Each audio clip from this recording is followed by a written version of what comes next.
धर्म के हिसाब से समझने की कोशिश करते। जैन धर्म अहिंसा प्रधान है।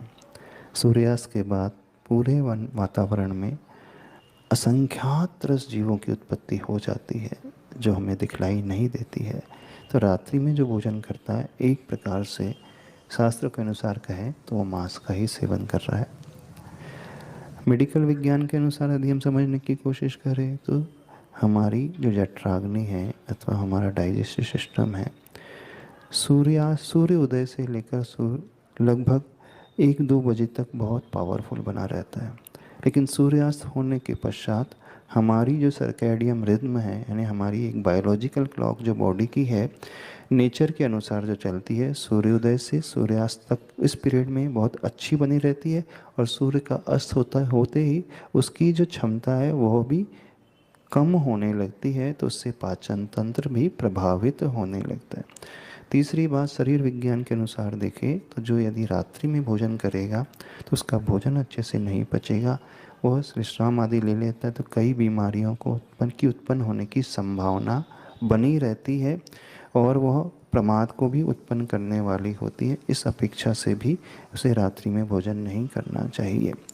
और जब हम धार्मिक दृष्टि से हम देखने की कोशिश करें तो रात्रि में किया हुआ भोजन अथवा मनोविज्ञान के हिसाब से समझने की कोशिश करें तो उस प्रकार के सात्विक विचार उत्पन्न ना करके वो तामसिक विचार उत्पन्न करने में एक निमित्त बन सकता है, बन जाता है। तो इसलिए भी अपने आप को बचाना चाहिए।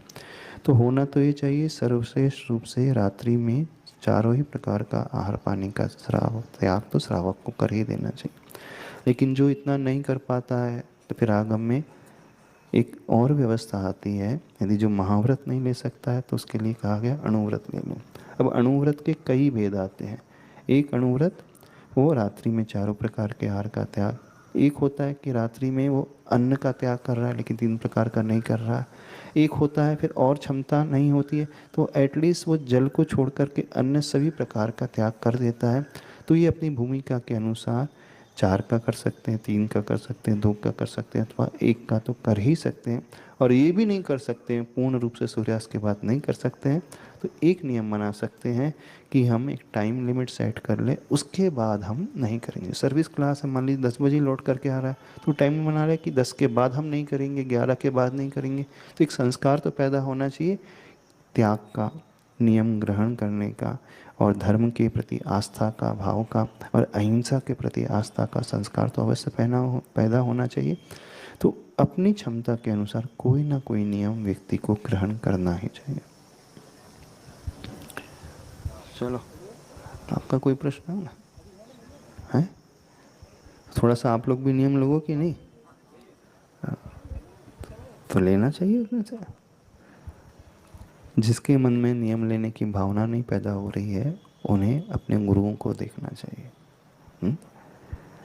आचार्य भगवान को देखना चाहिए जिन्होंने दीक्षा लेते सब कुछ त्याग कर दिया। वो एक टाइम आहार पानी लेकर के उसमें भी अंतराय उपास सहन करते थे। तो आप तो एक अच्छे श्रावक तो बन सकते हैं।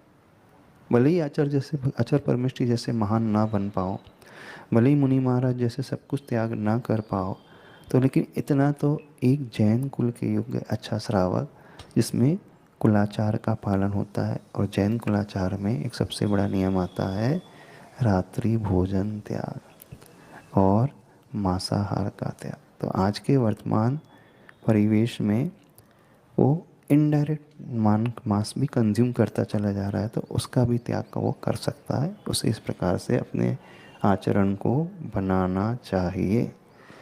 पर आज विडम्बना ये है कि कई लोग जो हैं डायरेक्ट भी कंज्यूम करने लगे हैं नॉनवेज।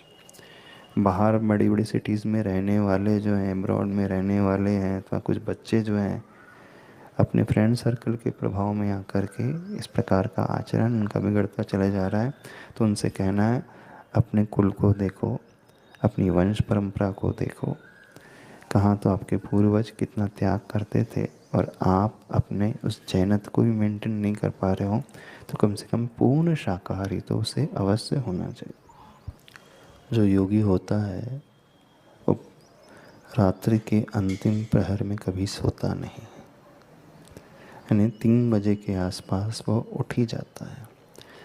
वो काल, वो टाइम पीरियड इतना ज़्यादा इफ़ेक्टिव होता है क्योंकि उस टाइम पीरियड में वातावरण में सबसे ज़्यादा पॉजिटिव वाइब्रेशन होती है। उस टाइम पीरियड में पापी से पापी व्यक्ति भी सो जाता है। ना कोई शराब पीने वाला मिलेगा रात के 3 के बाद, ना नॉनवेज खाने वाला मिलेगा, ना विषय भोग करने वाला मिलेगा, ना कोई अन्य गलत कार्य करने वाला मिलेगा। यानी उस पीरियड में यदि हम उस क्षेत्र को देखें तो सबसे पवित्र हो जाता है सराउंडिंग। वहाँ पे उन जीवों को देखें तो पापी जीव विश्राम कर लेते हैं। उस टाइम पीरियड में जितने भी योगी होते हैं, त्यागी होते हैं, महात्मा होते हैं, वे जागृत हो जाते हैं और वे अपने अपने रीति रिवाज के अनुसार, अपने अपने धर्म के अनुसार मंत्र जाप, ध्यान, सामाई, पूजन, पाठ आदि करते हैं। तो चारों तरफ से मिलकर के वो जो पॉजिटिव एनर्जी जनरेट होती है उस मंत्र उच्चारण के माध्यम से, ध्यान सामायिक के माध्यम से, तो वो अपने आप हमारे लिए सपोर्टिंग रोल अदा करती है हमारी उस ऊर्जा को बढ़ाने के लिए। इसलिए यदि आपका मन ध्यान पूजा में या सामायिक में जाप में नहीं लगता है तो आगम कहता है यदि, और अथवा हम स्वयं अनुभव करके देखें, उस पीरियड में उठ कर के हमारी बॉडी सबसे ज़्यादा फ्रेश रहती है, एनर्जाइज्ड बनी रहती है। उस पीरियड में यदि हम सामायिक करेंगे, मंत्र जाप करेंगे तो सबसे अच्छा उपयोग लगता है। कंसंट्रेशन बहुत अच्छा बना रहता है, विशुद्धि बहुत अच्छी बनी रहती है और उस विशुद्धि के साथ जो भी धर्म की क्रिया की जाएगी उससे जो पुण्य का अर्जन होगा वो बेस्ट क्वालिटी का होगा और उससे जो कर्मों की निर्जरा होगी वो अलग ही प्रकार की निर्जरा होती है।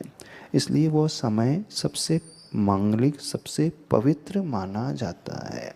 तो उस समय उठना ही चाहिए और अच्छे से धर्म ध्यान की सारी प्रक्रिया को हर व्यक्ति को करना चाहिए। लेकिन आज वर्तमान में पूरा उल्टा हो गया है, खासकर स्टूडेंट लाइफ्स। वो 3 बजे तो सोते हैं। जब जागने का समय होता है वो उनका सोने का समय होता है। जब पॉजिटिव एनर्जी लेने का समय होता है उस समय वो नेगेटिव एनर्जी ले लेते हैं। उनका तर्क है रात का जो अंधकार होता है हमारे लिए डिस्टर्बेंस नहीं होता है, डिस्ट्रैक्शन नहीं होता है, हम उस समय ज़्यादा फोकस रह करके पढ़ाई कर सकते हैं। पर विश्वास मानो, आपने अपनी बॉडी की जो सर्केडियम रिदम यानी बायोलॉजिकल क्लॉक को ही एक प्रकार से बिगाड़ दिया है। हम नेचर के अगेंस्ट जा कर के कार्य कर रहे हैं। तो ठीक है, आप रात में पढ़ोगे, रात भर जागरण करोगे, मेहनत करोगे, लेकिन जितना आउटपुट उससे निकलेगा तो मॉर्निंग के 3 to 6 टाइम पीरियड में जो आउटपुट निकलेगा वो कम्प्लीटली डबल निकल कर के जाएगा। आप आजमा करके देख लेना। लेकिन एक साइकिल जो बायोलॉजी के क्लॉक वाला उसे सेट करना होगा। यानी 9-10 के आसपास विश्राम का सही समय माना जाता है और 3 के आसपास उठने का सही समय माना जाता है।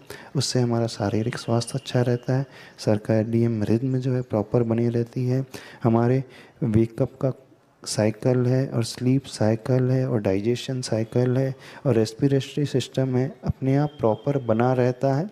तो उसका बहुत बेनिफिट होता है, उसे अपनाना चाहिए। लेकिन आज पूरा उल्टा साइकिल चल रहा है, सब जो है नेचर के अगेंस्ट जा कर के कार्य कर रहे हैं।